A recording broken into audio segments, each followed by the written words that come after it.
Hey y'all, I'm back. I know it's been a little while. I've had to travel some for work. I switched jobs back the end of August of this year. And so in order to get some of the training I need to start my new job, you just snuck in on my video.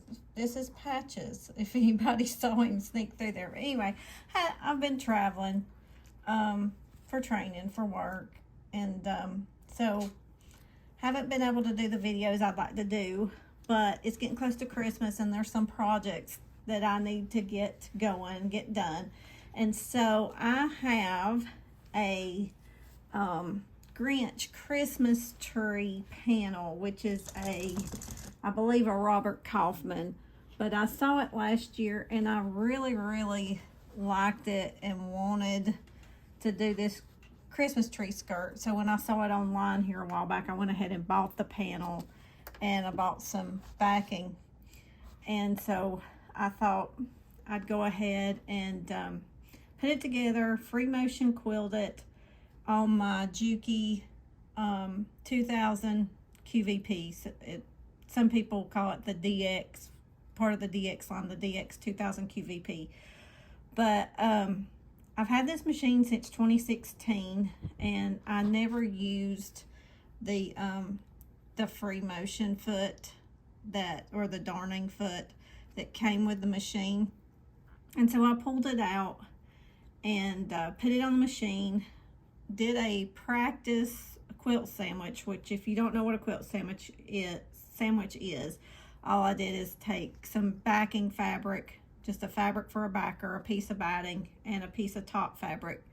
Same scraps from these panels and this backing here, some extras I had. And so I put the practice sandwich together, and I was using this foot and just not having results like I liked. And I was using the settings that were in the Juki manual with the float function and all that for this foot. And I'll show you over here if you can see this over here now. I'm not using that float function now, and I've just got my feed dogs dropped, and I'm actually having better results than I was having with the float function and this the settings for the free motion foot that were in the manual. And so tried that yesterday, still wasn't really totally happy with it. I just felt like I didn't have my groove or my vibe for the free motion, and went ahead and put on, the big extension table to give me a little bit more slide room. But then I thought about, I have these Bigfoot feet, and I have one that is a low shank, which is what this machine is. And then I have another one, let me grab it. I have another one that is for a slant shank that I have used successfully on my Singer 301 vintage machine. And I really remembered liking these feet in the past, the low shank on my featherweight and the slant shank version of this Bigfoot on my 301. So anyway, these are called the original Bigfoot. Machine quilting has taken a giant step into the new millennium. Well, I've probably had these 15 years or more, so I don't even know. I'm gonna have to Google and see if they still make them. I'm guessing they're still making them. But long story short, I'm having a lot better results with my free motion quilting with the Bigfoot than I had with the Juki foot. Is it me? Is it the machine settings? I don't know. I do know back of this, when I bound a baby quilt on this machine, I was having issues with the foot pressure, and had to do a lot of adjusting, and really wasn't happy with the way the foot pressure was just the way you adjust it and the results I was getting from the adjustment. When I was sewing my binding on, I felt like even though I had the right foot on there and, you know, was taking my time, I just felt like everything wanted to slip off to the right. So I don't know if me and this machine are just having a bad day and having a love-hate relationship right now, but I'm going to put a little practice quilt sandwich together on my 301, my Singer 301, right after this. And I'm going to just free motion on it and see how I feel about it. I've had this machine, this Juki, since 2016. I'm thinking right now, since I've done some significant projects on it, and just even since 2016, the machine is okay, but I'm not in love. And I keep comparing this machine. I want it to be like, there was a Viking 980 that my mother had that she bought, say hey Patches, that she bought back in probably the mid 80s, maybe 85, 86, something like that. And I borrowed that machine from her for a while. And they have, Viking has a little bit different darning foot for that machine. It's really kind of neat. And I really liked how that machine sewed. And I really liked the stitches I got. I like the feel of the machine. I feel like every machine, you have a rhythm, and you learn that rhythm, and then you become friends with your machines. I had that vibe, that good rhythm feeling with the Viking 980. And so I keep comparing my everyday machine, like my everyday machine, this is my everyday machine. I keep comparing it to that 1980s era Viking 980. So I'm to the point where I feel like probably in another month or two, I'm going to have to make a decision. You know, am I going to keep this Juki DX-2000qvp, or am I going to start looking for another everyday machine? So, if you guys have followed me for a while, you know I have tons of vintage machines, and I can pick from any of those for projects as well, in which I do sometimes. But it's nice just to have an electronic machine that kind of does it all. But I love my vintage mechanical machines.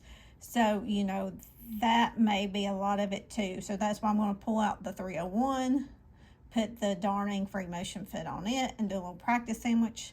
But for right now, I'm just going to do a little free, Patches keeps hitting my,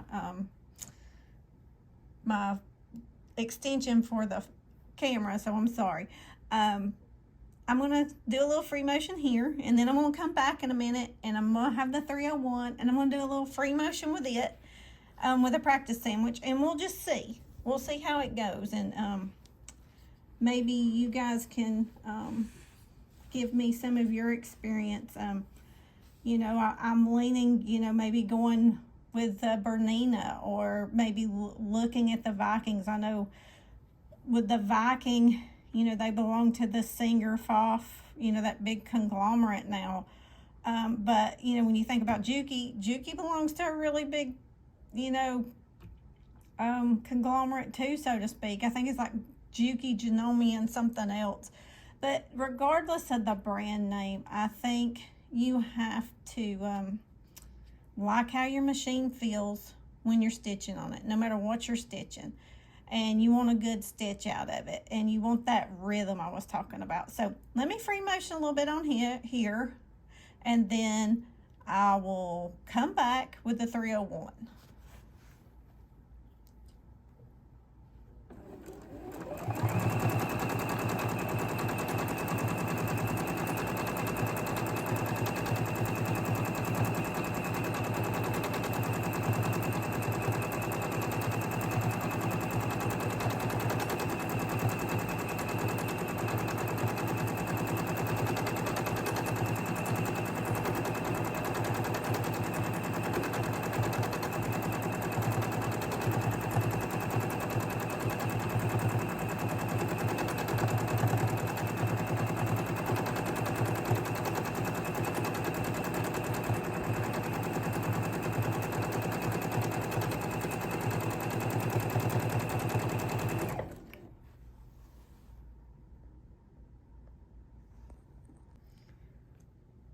So I'm back a little sooner than I told you I'd be back because something happened with this big foot, darning foot, free motion foot.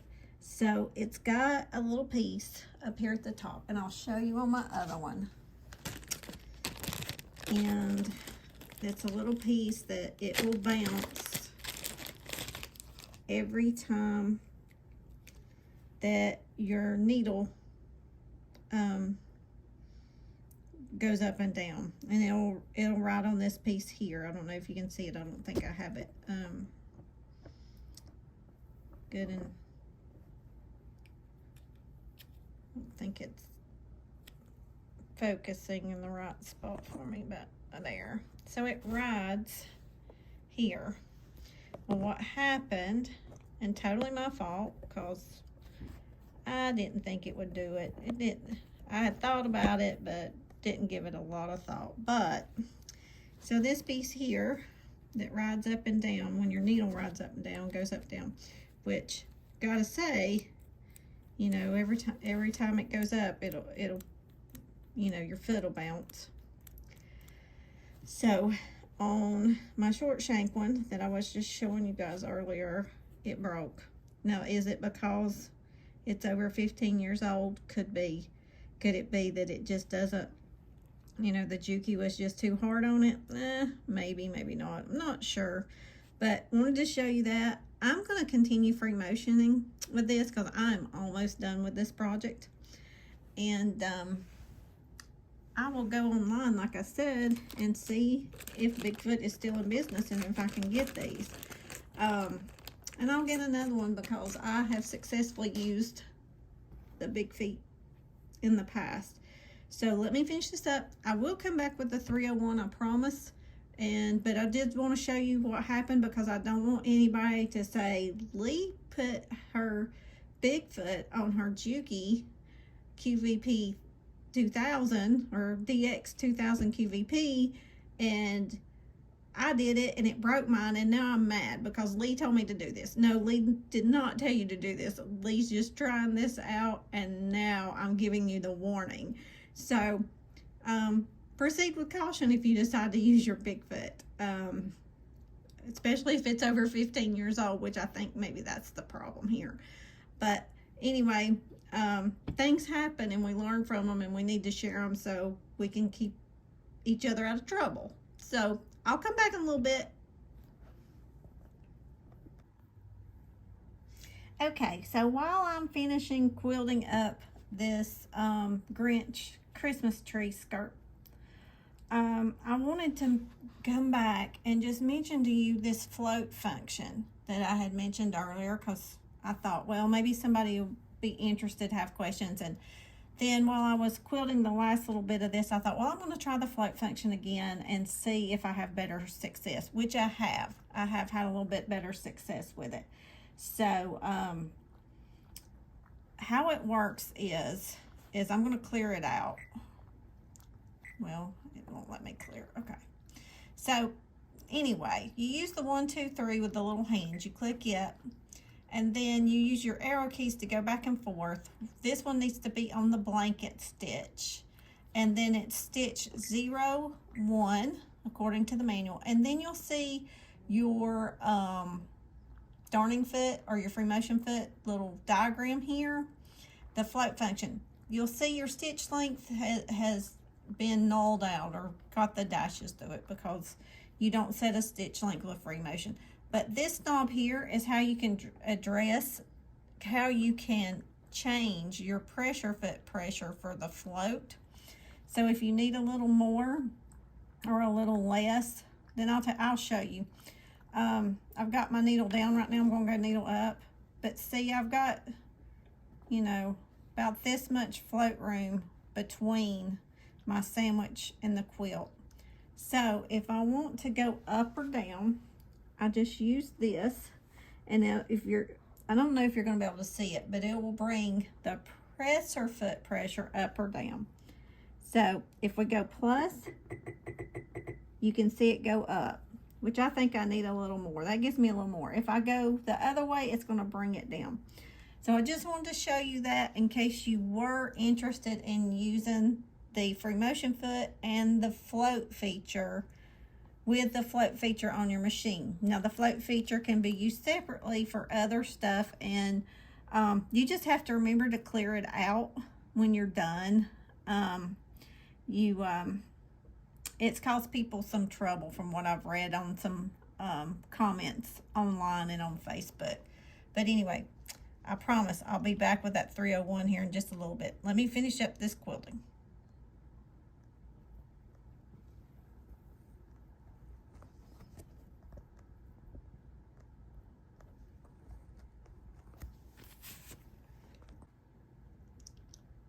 So I just want you guys to know that I totally did this Bigfoot in, and I think it's, you know, basically because I, you know, broke the, trying to see where it goes and show you, but I broke the piece that attached here, and I put it in the trash. But there's nothing to hold it anymore. I was able to finish quilting, so you know it's probably my bad for putting it on this machine and it being, you know, like I said, the foot's like 15 some years old. So just a warning, this was probably not a good idea, but I do think that I got better quilting results, free motion quilting results on my machine, on this Juki DX-2000qvp, with this foot that had the little arm so it would hop more than the Juki foot that, you know, just hopped like this.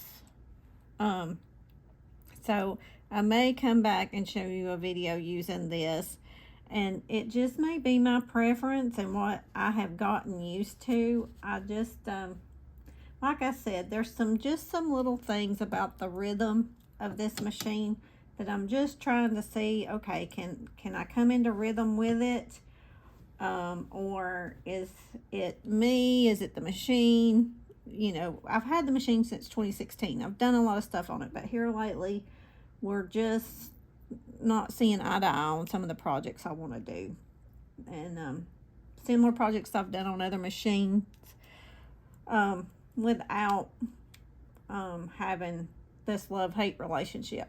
But anyway, the Bigfoot is going in the trash, and I will go online and Google. And if I find a resource for them, I will try to put a link in the comments if I can. I've never done that for anything, and I'm not promoting the Bigfoots really, but I can tell you on my vintage singers, I have successfully used these Bigfoots, and they have worked great over the years.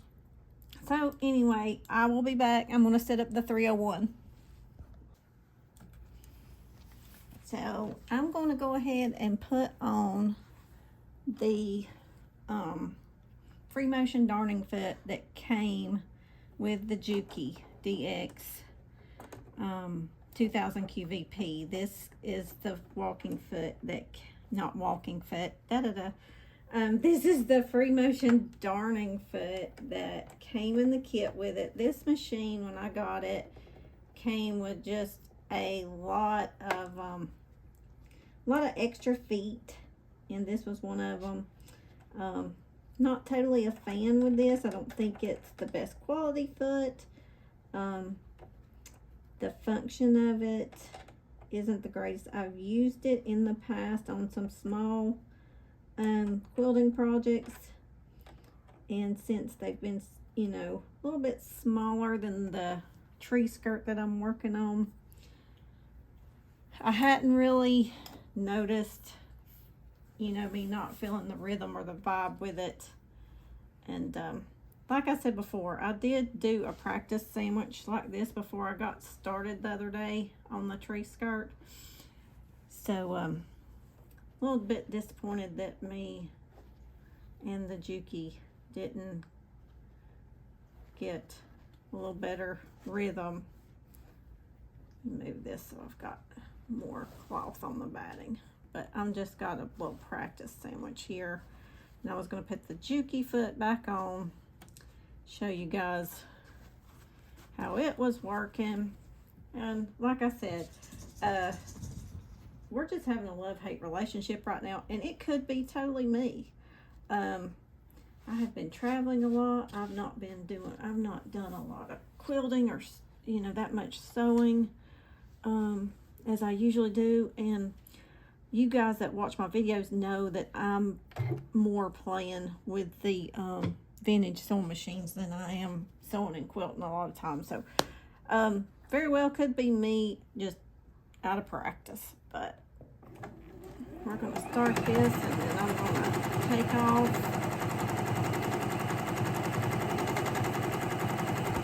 Oops, puppy knocked into my elbow. And see, I'm stuck. And is it because of my sandwich or what? I don't know. But let me try to move it.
Okay, so I don't know if you can see it. It's not bad. There's just something about it that's not as free-flowing as what I got with the big foot. And again, could be my settings, but I've played with them a pretty good bit.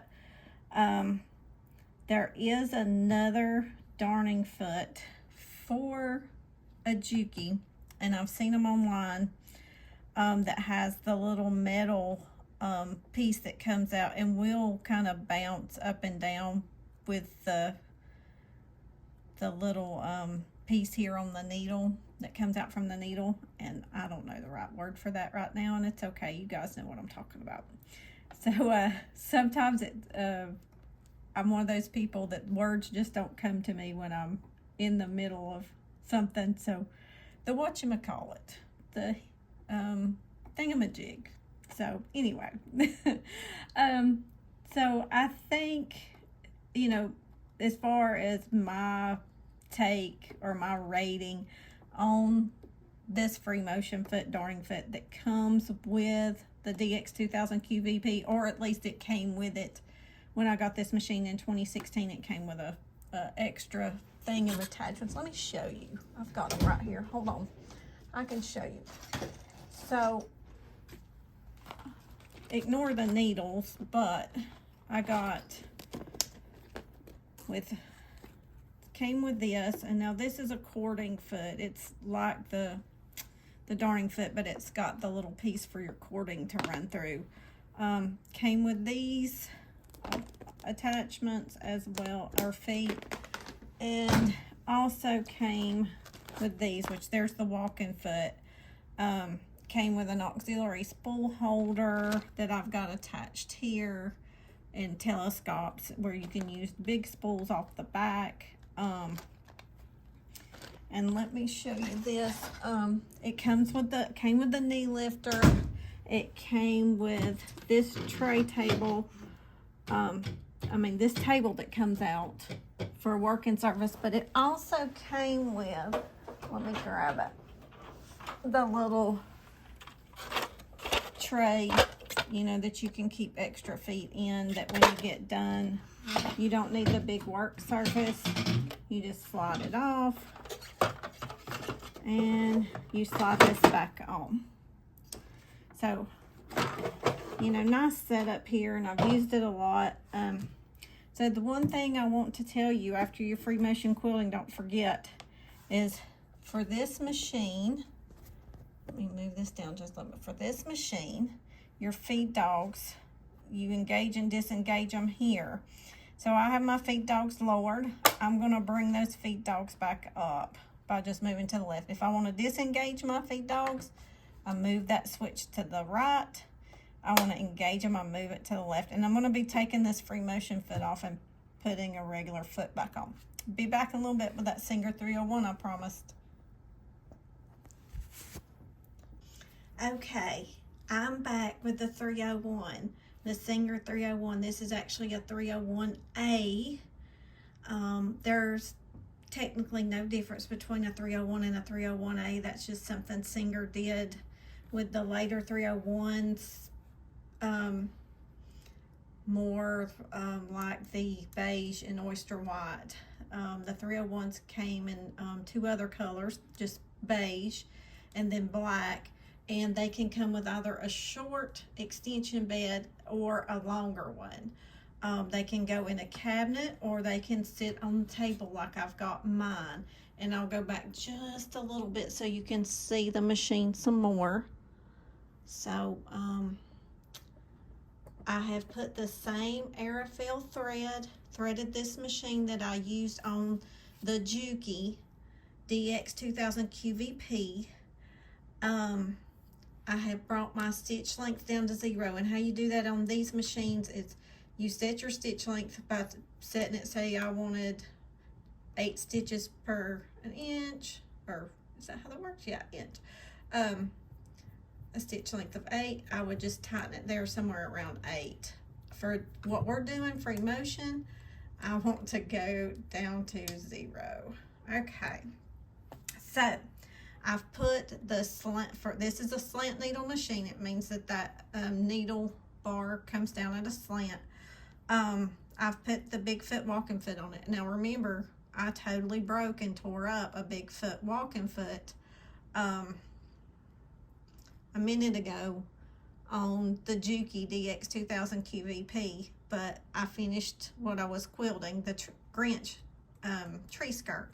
So with that being said, proceed with caution. Like I said, I've had these feet probably going 15-20 years now, and I will Google. If I find them somewhere, I will put the link in the description. Not to advertise or promote them one way or the other, just in case you're curious and you want to know. So let me turn this machine around. I'm gonna move the cords and stuff around, and then I'll move it back.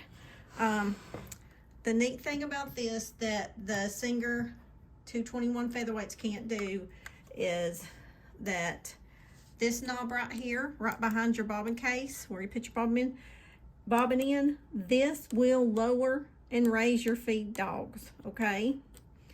So it just turns like a knob right and left. So you turn it away from you to lower the feed dogs. To bring your feed dogs back up, you have to just turn it back towards you. So I have already lowered them, but I will show you in the video. You can see right here that they are lowered below my needle plate here. So if I wanted to bring them back up, I would just turn that knob towards me, and you can see them coming up there. And just turn them until they come all the way up. Okay, so when you want to bring them back down, turn them away from you, and just turn them back away, turn that knob away from you until it stops. Okay, once the you know, they're not, once the feed dogs aren't going down anymore, just stop. Okay, so I had to retake this video because something happened with my camera, but I want to show you the results that I got in the first take, and just really able to control the stitches, some nice meandering, and you know, that kind of thing. Turning on the back side here, and really I had to do no tension adjustment to this machine when I did this, so that was nice. So I'm shooting this second video so I can show you guys what I did. Again, you need to have your stitch length at 0 for the free motion. And again, I will say this, a lot of my frustration is because I don't get to sew as much as I used to, especially quilt. So, you know, some of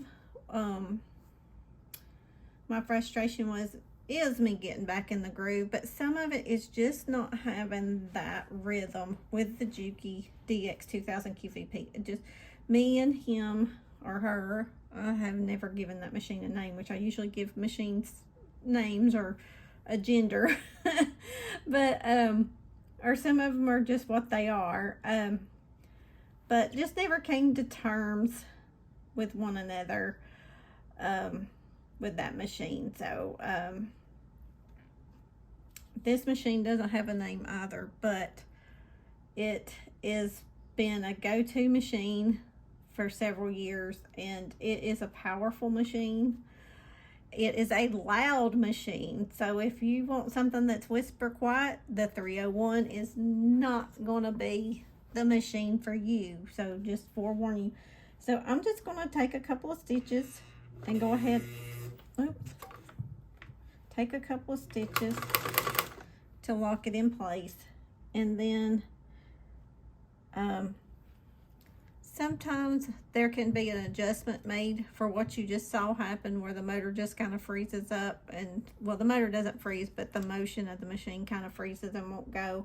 But a lot of times I find just a little friendly nudge forward of the hand wheel will help that. So let's get started.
Okay, so yes, it's loud. It's very loud. And because the big foot's plastic and because of the vibration, I bounced this foot right out. So something to watch out for. Probably could put it back in there, tighten it up some more, and I really do believe it's because of the vibration. Let's cut the thread so I can move everything. So let's take a look. Let's see what we like. I tell you, I'm liking it, and I think the thread, this machine's faster. Okay, so it's just a little bit easier for me to get the free motion vibe going and meander around. Let's look at the back side. There again, there is no need whatsoever for a tension adjustment. And you know, with some practice, I could have some really nice stitches going, really nice quilt patterns and stuff going, get the motion. So what I was trying to say, and this is from the 301 that I showed you earlier, it's just a rhythm and a vibe that I have with this machine that I don't have not been able to form with the Juki. Now, you know, a lot of it probably is practice, but I tell you, I feel so much better. I was going to try to show you guys this foot. There. And I did pull this out of my slant needle box, but I almost feel like, and it's old, I've not used it, that's why I wanted to show you guys. So let's put it, pressure foot down. I'm gonna thread the needle, and we will sit. I'm just gonna check this foot out as well as an option that you know, if you see it out in the store, you might want to try it instead of having a it's got the little metal spring. And that's another thing, my eyes are getting bad, and it's hard for me to thread these little small needles, but I eventually get them. All right. And I'm going through a transition with my eyes. I don't know if any of you guys are doing that, but it's like my up close vision is pretty darn good, but I'm having to wear my glasses or contacts for distance. And I just cannot seem to find that in between. Like if I can't, if I'm wearing my glasses or my contacts, I have to wear, you know, with my glasses, I have to take them off to get my good up close vision. If I'm wearing contacts, I have to put readers on for good up close vision. So, and of course the in between, the whole bifocal part. And yes, I have bifocals, and I didn't do real good with them a couple of years ago. So I just go back and forth between contacts and ring glasses and regular distance vision glasses, and just popping them up on top of my head to see close up. So let's try this foot and see how it does, just because I wanted to show you that there are some other options in feet out there.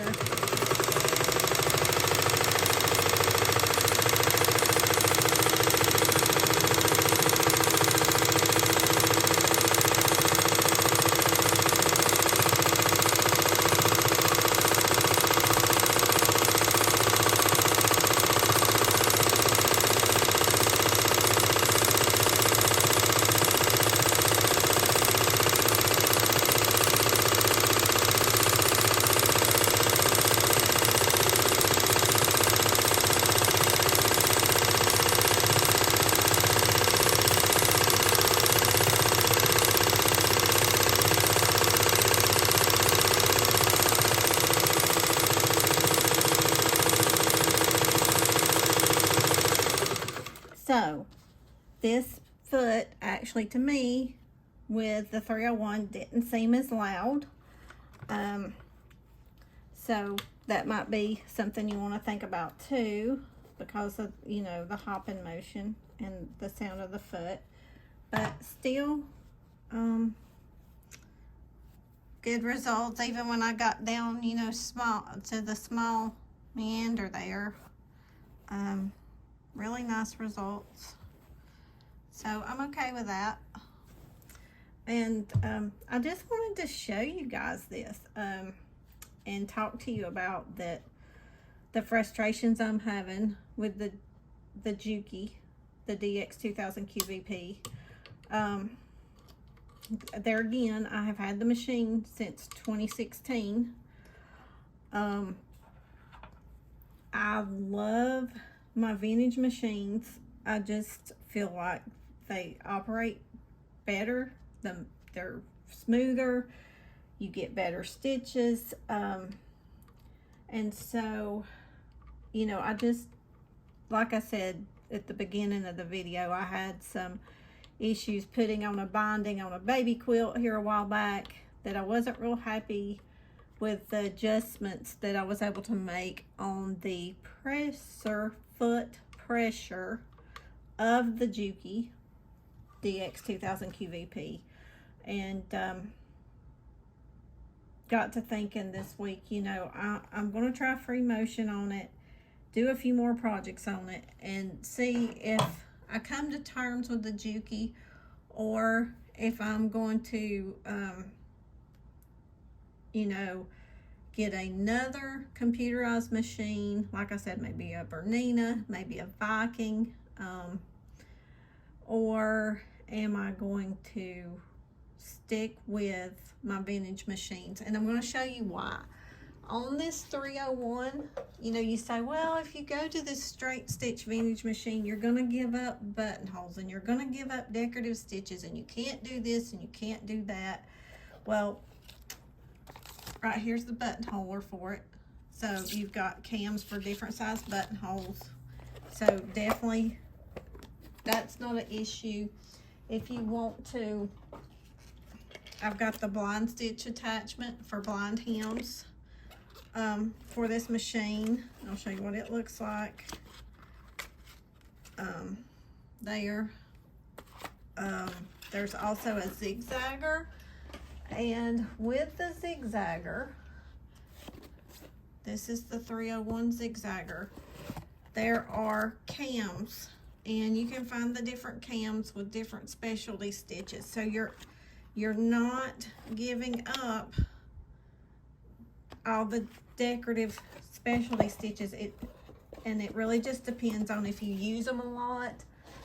The decorative stitches are not. Another thing you can find for these 301s, which I need to switch out in this one, is the bulb. And you can find, let me pull it out and show you for these. You can find the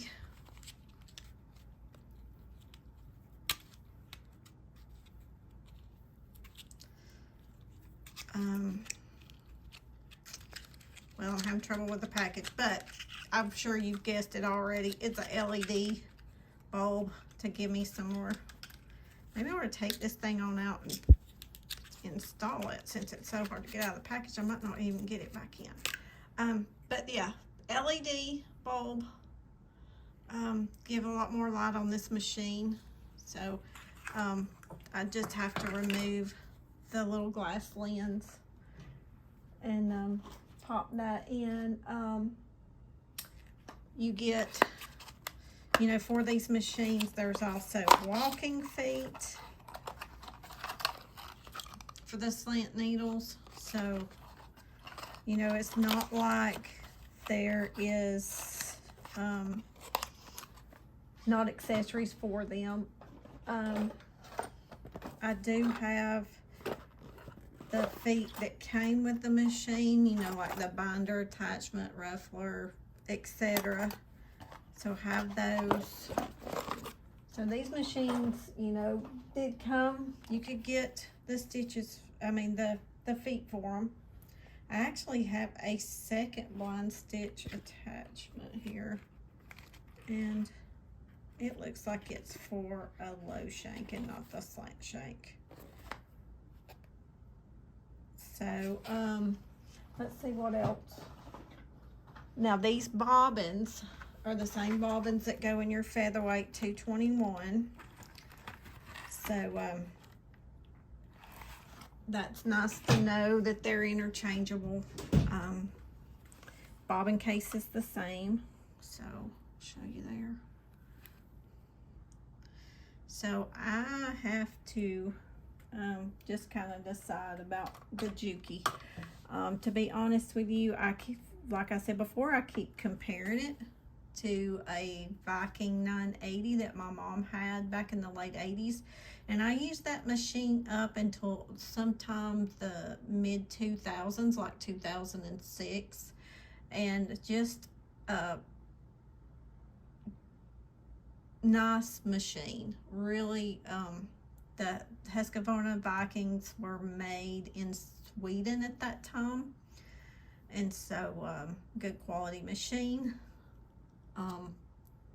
So something to think about. I think we all go through that. And I think sometimes people give up on sewing when they have machine frustrations. And so that's why it's so important to get scraps of fabric, get whatever you're working on, whatever your project, you know, test quilt sandwich, or you know, maybe a facing on a blouse or something you're working on, and try it on a different machine. Whether you have to go to the store and tell the salesperson there that hey, I need to try this out on 2-3 machines, or you have some friends in your quilt group or your close circle that will let you, you know, try out their machines, you know, stitch on them. A lot of times it is not anything to do with other than matching the person to the machine and what the purpose of the machine is for and what you find works for you. So if you've got a friend that's got a high-end machine, you know, and they've paid way, you know, up there for it, say they paid $10,000 or $12,000, and that's way out of your price range, and they get really good results, that doesn't mean that you have to go spend that money and that's the machine for you. If you can spend that money and that's the machine for you, kudos, great, yay. You know, I have, if that's what works for you, awesome. But I think you can find machines like the 301, for example. You can find them $200-300. Sometimes if you get lucky, even less. If people, you know, just want to get rid of an old machine, and they will do an incredible job for you. And there are some new machines out there that will do incredible jobs for you. I cannot say anything really bad about the DX-2000qvp by Juki. I've had it since 2016. It's obviously worked for me. But the issue is that I don't have a rhythm with it. It just doesn't feel like it's working well with me. So something to think about, you know, is your machine working well with you? If it feels a little bit off, it may not be because of, you know, operator error, but double check your manual. Make sure that you know, have got it threaded properly, got the bobbin wound properly, it's in the bobbin case properly, installed properly, the bobbin, and make sure you have a fresh needle and the needle's in there properly. Change threads, those kind of things all make a difference. So, and I've done those things with the Juki, and so that's why I feel like, you know, just haven't settled in. I mean, it's going on 2023. If I had, you know, that rhythm, that vibe, and, you know, had been able to name the machine because I had got that kind of working relationship with it, I would say good. You know, that machine's a keeper. I'm gonna keep hanging on to it. I I can't say that I have not had any mechanical issues, knock on wood. I've not had to take it back to the shop for repairs. But neither have I had to take any of my vintage machines in for repairs, but I do that all myself most of the time. So, you know, just kind of wanting to put that out there. That's where I'm at right now with my machines, my projects, my sewing. So anyway, it's close to Turkey Day, and I've got some cooking to go do, and I'm probably gonna put that off so I can cut the binding for the Grinch tree skirt, but and sew that on. So if I'm still up cooking late or early in the morning, it's my own fault, but shh, we won't tell anybody. It's all good. I'll have it on the table by Thanksgiving when it's time to eat.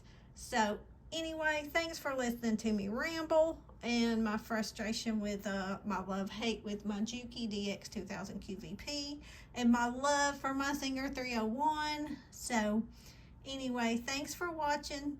Like and subscribe. Talk to you again soon. So here is the finished Grinch tree skirt, the Robert Kaufman panel.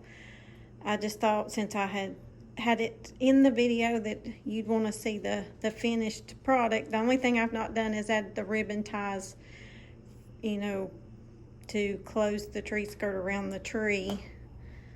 But I would go ahead and let y'all see, since maybe a couple of you are interested to see the finished.